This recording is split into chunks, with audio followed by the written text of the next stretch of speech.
De quoi je me mêle sur rmc.fr et 01net TV. François Sorel.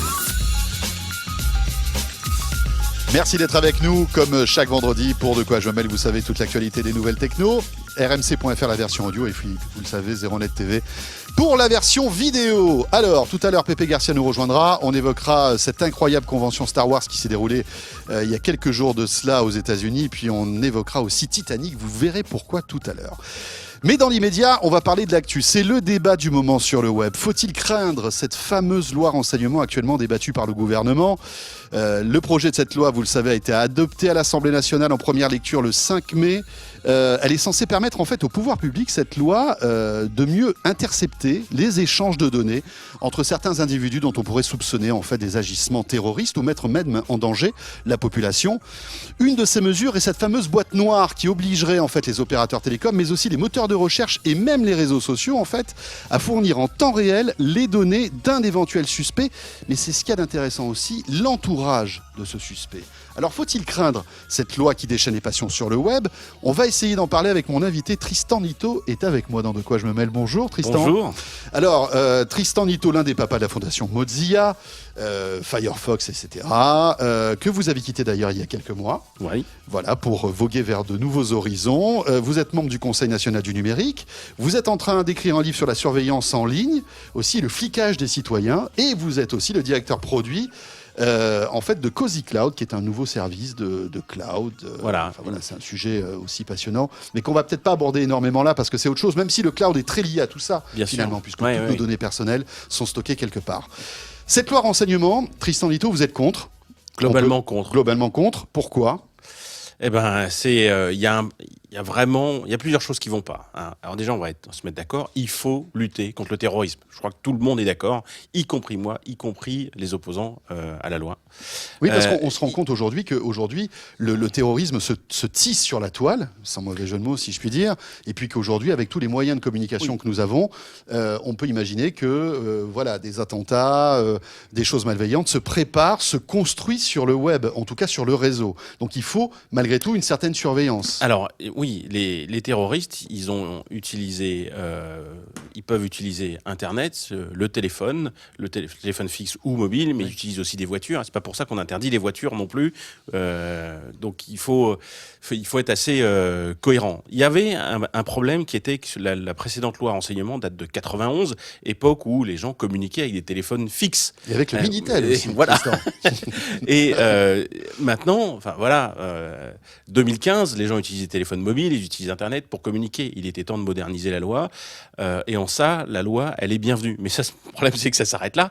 Parce que dans cette loi, il y a un gros problème. C'est ce qu'on appelle les boîtes noires, ce que le gouvernement a maladroitement appelé les boîtes noires, qui en gros permet de faire de la surveillance de masse d'Internet. C'est-à-dire qu'ils vont mettre des ordinateurs avec des logiciels au cœur de réseau, chez les fournisseurs d'accès, chez les fournisseurs de services, pour surveiller, je cite, les comportements suspects. Et quand on leur demande ce que c'est qu'un comportement suspect, ils font « Attendez, secret défense ». On peut pas vous le dire, parce que si non. on vous le dit, après les gens seront moins suspects. Mais oui, en tout cas. exactement.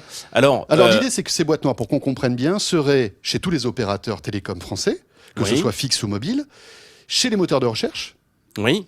Et puis les Dailymotion, les Doctissimo, les réseaux sociaux. Mais bien sûr, tout. Donc en fait, tout serait en France, qui ont des data centers en France. Qui ont des data centers en France. Donc c'est là où ça se complique. C'est-à-dire que s'ils n'ont pas de data center en France, on pourra moins bien les surveiller, c'est ça ? Ah bah clairement, oui. D'accord. Et puis il y a un autre problème aussi, c'est que déjà mettre les gens sous surveillance, à mon avis, c'est un vrai problème. Enfin, on commence à être 1984.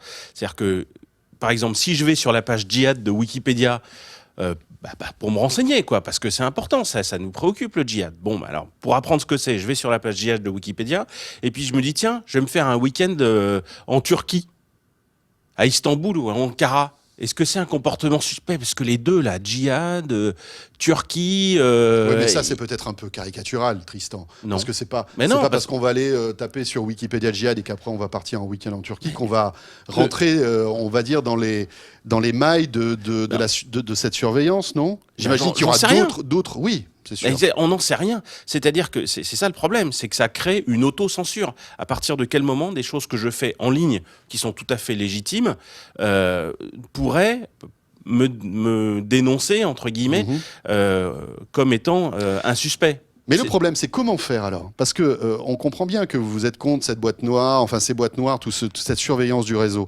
Mais malgré tout, il faut qu'il y ait des surveillances pour que on puisse intercepter peut-être des attentats qui sont en cours ou je sais pas moi des personnes malveillantes. Je suis tout à fait d'accord. Mais comment faire? Est-ce qu'il y a une solution? Quelle solution vous pourriez prôner? La solution, elle n'est pas d'investir dans plus d'informatique pour surveiller plus de monde, puisqu'il faut quand même se souvenir que là, le dernière tentative d'attentat contre une église, le type, il était surveillé, mais on l'a retrouvé parce qu'il s'était tiré une balle dans la jambe. Les Kouachi et Koulibaly, ils étaient aussi sous surveillance, mais on avait arrêté parce qu'on trouvait rien. C'est-à-dire qu'il ne s'agit pas de détecter plus de monde, il s'agit déjà de traiter les gens qu'on est censé avoir repérés et puis qu'on n'a pas réussi à empêcher de faire quoi que ce soit. Donc c'est pas en surveillant la population qu'on va y arriver plus. Parce qu'il y a un gros souci, c'est que ça va être inefficace. En fait, aujourd'hui, il y a des outils de chiffrement, le navigateur Tor, les VPN, PGP pour les emails, etc., où on arrive, si on le souhaite, à se protéger et être invisible aux yeux de la surveillance. C'est-à-dire que vous êtes en train de nous dire que malgré tous ces systèmes de surveillance, ces boîtes noires qui risquent d'être mis en place, alors rappelons que là pour l'instant, le projet de loi a été adopté, mais ça ne veut pas dire que tout va être mis en place. Il faut que ça passe au Sénat, etc. Il y a encore des étapes. Oui, on est d'accord. Mais juste une chose. Partons du principe que c'est accepté. Accepté. On met ces boîtes. Si moi je suis un terroriste ou je veux communiquer de manière anonyme et très discrète sur le web, je peux le faire. J'ai aujourd'hui les outils qui passeront en fait, dont tous ces radars ne verront pas les agissements. C'est ça ? Exactement. Est-ce que vous êtes sûr de ça? Est-ce qu'on ne peut pas imaginer malgré tout que le gouvernement a des systèmes pour détecter tous ces systèmes cryptés, mais ils ne vont pas nous le dire parce que bien évidemment... C'est mon métier. D'accord. Et on l'a vu, si on lit et qu'on écoute Edward Snowden, le lanceur d'alerte qui en juin 2013 a révélé les agissements de la NSA qui sont illégaux, on essaye de faire la même chose en France. Et Snowden, s'il est encore vivant aujourd'hui, c'est parce qu'il a utilisé Tor et ses systèmes de chiffrement. Et on sait, ça tient la route, les systèmes de chiffrement. Donc concrètement, on va payer le prix sociétal qui est, on va surveiller tout le monde et on va choper personne en échange. C'est pour ça que je suis contre cette loi. Autrement, lutter contre le terrorisme, bien sûr. Mais j'ai donné plus de moyens aux services de renseignement, bien sûr. Mais faisons des choses qui n'ont pas un impact sur l'ensemble de la population pour zéro résultat en face. Ouais. Parce que le problème, c'est que donc ces données qui vont être stockées dans ces boîtes noires, admettons que la loi passe, etc., et que donc on ait ces boîtes noires, qui va pouvoir les consulter? Parce que, finalement, on est 60 millions en France, peut-être un petit peu plus. On imagine qu'on ne va pas être tous être fliqués en temps réel, c'est impossible. Je veux dire, il n'y aura pas assez d'agents qui pourront surveiller tout ce qu'on fait. Mais admettons que, Tristan, vous avez fait une bêtise, on commence à vous suivre, etc. Qui va pouvoir regarder ce que vous faites? C'est quoi? C'est des agents, des agents qui vont être assermentés à regarder vos données? C'est qui? Alors c'est la DGSI, les services secrets français pour l'intérieur, qui ne peuvent collecter ça normalement que pour le terrorisme. D'accord. Après, il peut y avoir des échanges interservices, etc. Et puis il y a un autre aspect qui est assez préoccupant, c'est la DGSE. La DGSE, donc c'est les services secrets, mais pour l'étranger, pour l'extérieur. Et eux, par contre, c'est open bar. Ils peuvent faire tout ce qu'ils veulent, du moment que la communication a un pan de sa communication qui est à l'étranger. C'est-à-dire si c'est un internaute étranger qui consulte un service français ou bien un Français qui consulte un service à l'étranger, ils peuvent tout pomper. Et là, ça, ils ne peuvent pas déjà le faire. Ils pourront le faire que lorsque... Non, ils peuvent le faire légalement maintenant. D'accord. Avant, ils le faisaient peut-être, mais maintenant, ils peuvent le faire légalement. Et donc, ils peuvent aller voir les gens dans les data centers, dire écoutez, il faut mettre une boîte noire ici, ordre du Premier ministre.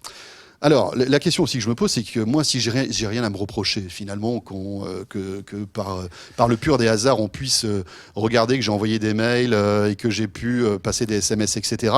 Bon, il y a des choses privées, mais finalement, je pense que tous ces agents de la DGSE, ils s'en foutent de ma vie. Parce que déjà, ils sont obligés de vous dénoncer au service de police. S'ils trouvent quelque chose qui est illégal, ils sont obligés de vous dénoncer au service de police. Oui, s'ils trouvent quelque chose qui est illégal. Oui, vous faites jamais Mais qu'est-ce que c'est l'illégalité? Si par exemple c'est le terrorisme. Non, parce qu'après s'ils cherchent du terrorisme et qu'ils tombent sur un excès de vitesse, ils sont obligés de vous dénoncer. Ah, d'accord. Ah oui, ça c'est plus embêtant. Enfin, cela dit, l'excès de vitesse, ils le savent déjà, non ? Puisque de toute façon... Mais non, parce que votre GPS, etc. D'accord. Mais vous êtes sûr de ça ? Est-ce qu'on n'est pas en train de fantasmer sur des informations qui sont peut-être démesurées quand même ? Est-ce qu'ils auront le temps d'aller voir si François Sorel, qui n'est pas terroriste, mais qui a peut-être eu un comportement bizarre, a aussi, grâce à son GPS, on le voit, a dépassé la limite de vitesse ? Vous ne pensez pas qu'ils ont autre chose à faire, franchement ? Je suis sûr qu'ils ont autre chose à faire, mais ils sont obligés par la loi de le faire. Là, on est en train de décrire avec cette loi quelque chose qui est en dur et qui va rester pendant des années. Donc il faut se demander comment ça peut dériver, comment ça peut être utilisé. Sinon, on ne ferait pas notre job de citoyen. On est des citoyens, on est en démocratie, on est censé voir comment les lois sont votées. Là déjà, ils l'ont voté à l'arrache, ils appellent ça une procédure d'urgence, alors que c'est un projet de loi qui est censé être là depuis longtemps. Mais non, ils passent en force, juste après les attentats de Charlie Hebdo, avec juste un passage à l'Assemblée. C'est louche, franchement c'est louche. On ne peut pas justifier d'une urgence sur un problème comme ça. Décider de mettre la France sous surveillance, c'est pas anodin. Et passer ça en procédure d'urgence, c'est malsain, c'est antidémocratique. Que pensent toutes les boîtes américaines ? Parce que c'est vrai que la plupart des services dont on bénéficie aujourd'hui sont américains, hein, les Google, les Facebook, les Twitter, les Microsoft, etc. Est-ce qu'eux vont être impactés par cette... Beaucoup moins que les services français. Parce que les services français, les Dailymotion, les Doctissimo, etc., qui opèrent depuis la France, eux, ils vont avoir des boîtes noires. Alors qu'est-ce qui va se passer ? Tous ces services vont déménager ?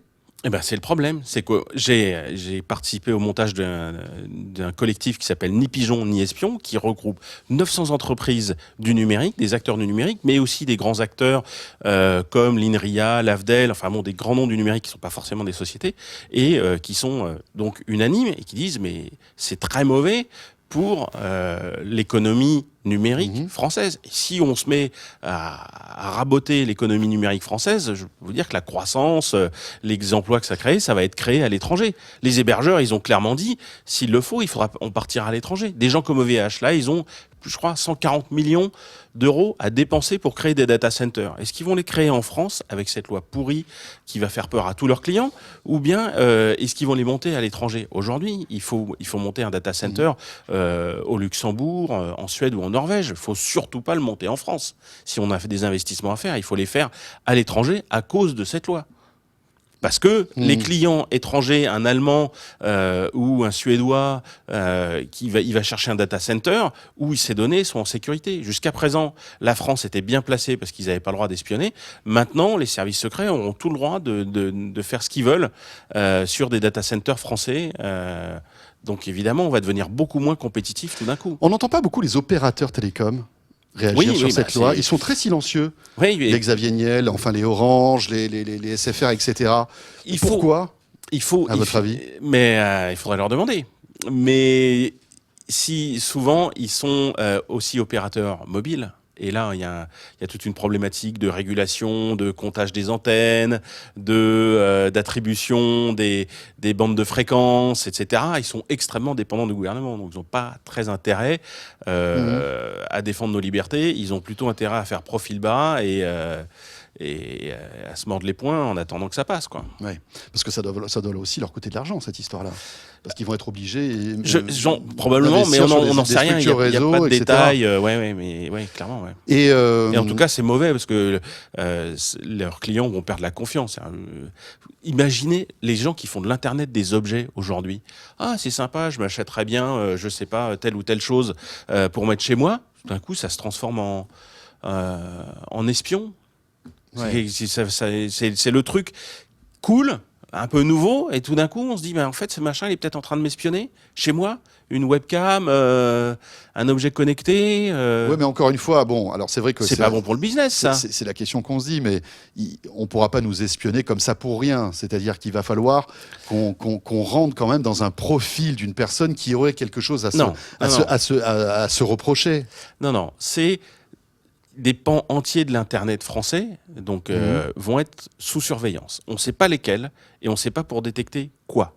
Donc, c'est comme si on était tous sous surveillance, parce que ça va changer. Donc on est peut-être tous sous surveillance. Il y a des philosophes du 19e siècle qui ont créé, les frères Bentham, qui ont créé un modèle de prison qui s'appelait le panoptique. Donc c'était une prison circulaire avec toutes les cellules à l'extérieur, avec des barreaux, ce qui fait qu'il y avait aussi une tour au milieu dans laquelle était le gardien. Et le gardien, d'un simple coup d'œil, il pouvait surveiller tout le monde dans toutes les cellules. C'est un peu comme un phare, quoi. Voilà, c'est ça, mais sauf que autour de lui, c'était des prisonniers.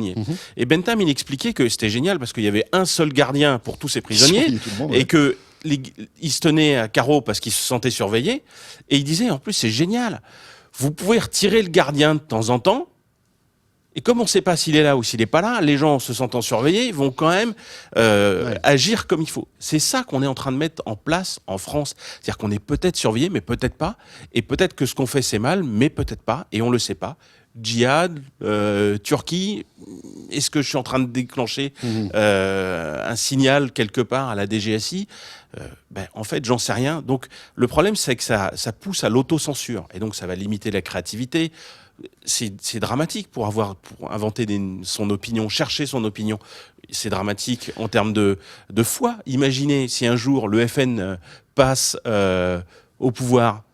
Il ne va pas faire bon être musulman. Il va falloir le cacher.